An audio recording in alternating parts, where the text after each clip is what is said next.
qual que é a base do coach quântico?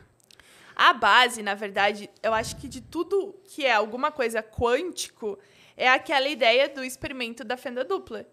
Que, explica pra nós. Tá. Vamos fazer aí, ó. Prepara aí, Brunão. Vai o corte do experimento da fenda dupla. Que todo mundo me pergunta esse negócio. Eu não sei explicar, a Bibi vai explicar pra nós. Então, a gente tem um experimento que a gente queria entender a dualidade lá da onda-partícula.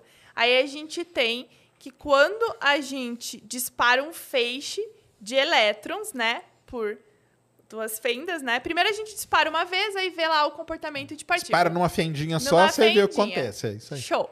Aí botou as duas fendas lá e vê que é um comportamento de onda daquele elétron, vai se comportando como uma onda. Depois a gente coloca o observador, entre aspas, que é o aparelho que vai medir, e ele volta a se comportar como uma partícula. E aí as pessoas falam, tá, mas o que está acontecendo? A treta é que o que propagam é o observador alterou a realidade. Só que as pessoas acham que o observador... É uma pessoa que está ali vendo o experimento acontecer. Esse é o problema. Exatamente. Só que não é uma pessoa, é uma máquina, porque a gente tem a função de onda, né, na mecânica quântica.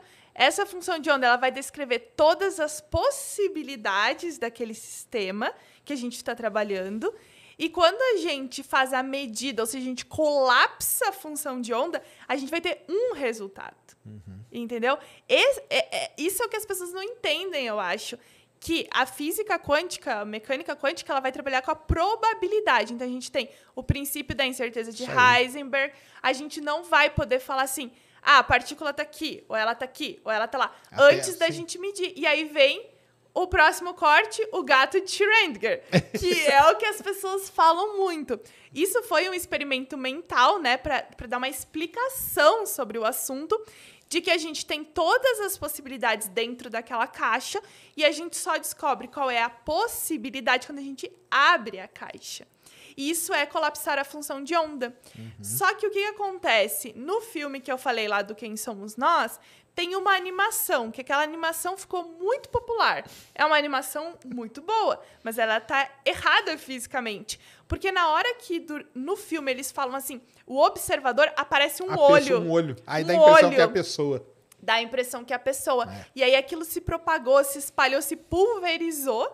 E todo mundo fala, então o observador altera a realidade. Então, a tua realidade é qual? Tu tem todas as probabilidades de ser rico. Aí, quando tu colapsa mentalmente a tua função de onda, tu ficou milionário. Tipo, esse é o mote deles? Essa é a ideia. Do coach quântico? Exatamente. É tu pegar esse colapso da... Eles usam essas palavras. Colapso da função de onda, observador. Tudo que a gente usa na física, eles também usam, só que distorcido. Então, tu pode observar tal coisa, colapsar e criar. Só que não é assim. A gente não pode fazer essas extrapolações. O que vale ali no mundo quântico, digamos assim, né? No subatômico, ou seja, dentro de um átomo, tu não extrapola pro macro. Porque, na verdade, o extrapolar para o macro e tal é o que, aliás, é o sonho do físico, é a tal teoria de tudo e tal, né? Que é isso de encontrar essa relação, né? Exatamente. Que a gente não tem, né? Que a gente não tem. Isso é o que as pessoas, elas vendem, esses coaches e terapeutas quânticos e todo mundo... Aí vem aquela coisa, se tu tá doente, tu colapsa e a doença desaparece. É umas viagens, assim... que tu pensa, nossa, como isso pode estar sendo propagado. E a física, ela é uma área que tem palavrinhas que o pessoal adora usar. Energia, frequência, vibração. Vamos vibrar na mesma frequência, aí nós vamos, né? Exatamente. Então, às vezes, eu não sei se é porque os físicos escolheram palavras que não são tão...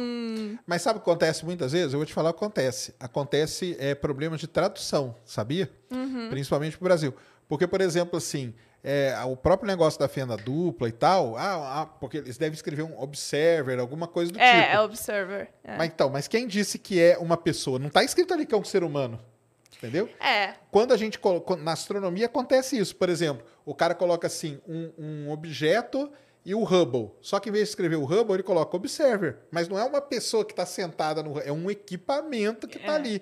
Quando traduzem, então isso sempre dá problema quando você vai trazer um termo de uma coisa para outra língua. Não, e tanto que a gente sempre fala do observador e do observável. Sim. Porque daí a partícula seria o nosso observável, o que a gente está estudando. Exatamente, é a tradução. E eu acho que é a falta de caráter mesmo das pessoas puxarem e as palavras ficam bonitas, né? Só uma coisa, para quem nunca viu Quem Somos Nós, já faz tempo, né? Então pode dar spoiler. É o filme do quê? Ele trata do quê?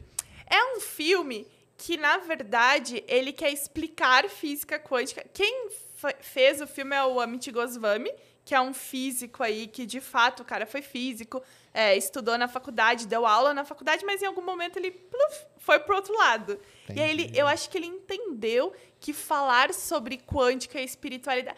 Sabe o tal da física, do Capra? Que também é muito usado espiritualmente. As pessoas acham que aquilo ali é super científico e não é. Tipo, não fale de Capra e tal da física com um físico, por favor.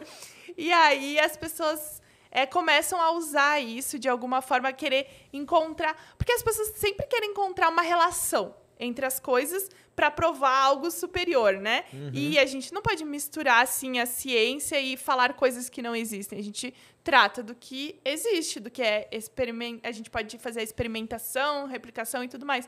E aí, o Quem Somos Nós, ele conta a história de uma moça que ela vai passeando pelo mundo e vendo essas probabilidades, essas coisas. Aí tem esse experimento, porque tem uma cena no filme que é ela, assim, meio perdida e um cara, tipo, batendo uma bola de basquete. E aí ficam falando, essa bola de basquete pode estar em qualquer lugar, pode estar... Sabe, é meio que uma espécie de documentário filme. E aí, quando eles falam assim, mas quando você olha, ela está apenas em um lugar, e aí o experimento da fenda dupla e não sei o que atrás... Nossa, aí vão misturando tudo. Aí, por exemplo, aquela outra coisa o espaço é não sei quantos % vazio. Então, se você tentar o suficiente, você pode atravessar uma parede e tal. Umas coisas assim, entendi. Sabe? Que não faz muito sentido. Mas esse filme, nossa, sucesso. Tem a versão 2, saiu no cinema. É uma loucura. E teve um cara nesse filme, coitado, que é um físico importante, sério, que foi enganado. Sabe, sempre tem um cientista enganado nos filmes. Aí ele, acho que foi convidado para falar sobre o assunto. Aí o cara falou, editaram, picotaram. Aí parece que ele tá corroborando com tudo que tá rolando. Ele escreveu até uma nota de repúdio depois falando, não, mas eu não falei isso. Aí os caras, não, falou, só que daí foi cortado e parece que ele super concorda. Que ele concorda com tudo. Imagina, a vergonha do homem até hoje, eu acho, porque esse filme tá por tudo, né? Tá louco. Então assistam aí, galera. Quem somos nós? Vamos lá, não, vai lá assistir pra entender. É muito louco. Tem no YouTube aí e tal. Então vai lá, ó. Quem somos nós? Assistam, porque vale a pena, hein? Vale a pena. E aí,